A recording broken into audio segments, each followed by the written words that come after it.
हम सब जानते हैं कि भारत का राष्ट्रीय पक्षी मोर है, लेकिन क्या आप जानते हैं कि आज़ादी के बाद मोर की जगह एक दूसरे पक्षी को यह दर्जा मिलने वाला था? एक ऐसा पक्षी जो शुतुरमुर्ग ऑस्ट्रिच की तरह 4 फीट ऊंचा और भारी भरकम होता है, लेकिन आसमान में उड़ सकता है।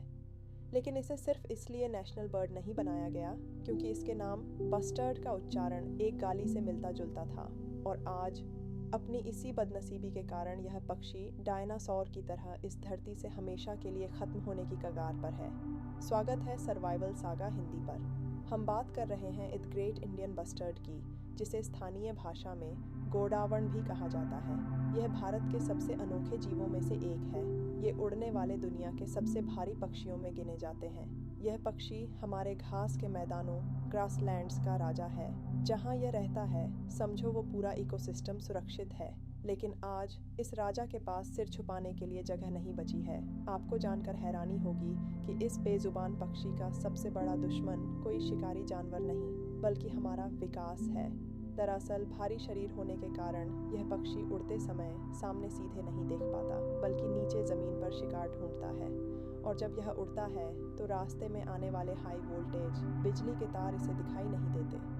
जैसे ही यह उनसे टकराता है, पल भर में इसका पूरा शरीर जलकर राख हो जाता है। हर साल दर्जनों गोडावण सिर्फ इन बिजली के तारों की वजह से करंट लगने से मर जाते हैं।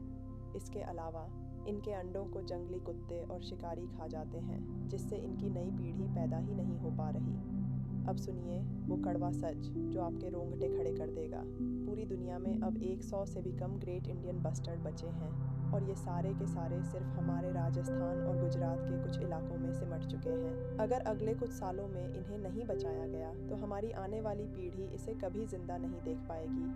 हालांकि सुप्रीम कोर्ट और पर्यावरण प्रेमियों ने अब इन बिजली के तारों को अंडरग्राउंड जमीन के नीचे करने की मांग उठाई है, लेकिन रफ्तार बहुत धीमी है। यह सिर्फ एक पक्षी का अंत नहीं है, ये भारत के एक गौरव का अंत है। इस बेजुबान की आखिरी चीख सरकार और हम सब तक पहुंचनी जरूरी है। अगर आप भी चाहते हैं कि हमारा गोडावण इस धरती से विलुप्त न हो, तो इस आवाज़ को दूर तक पहुंचाएं।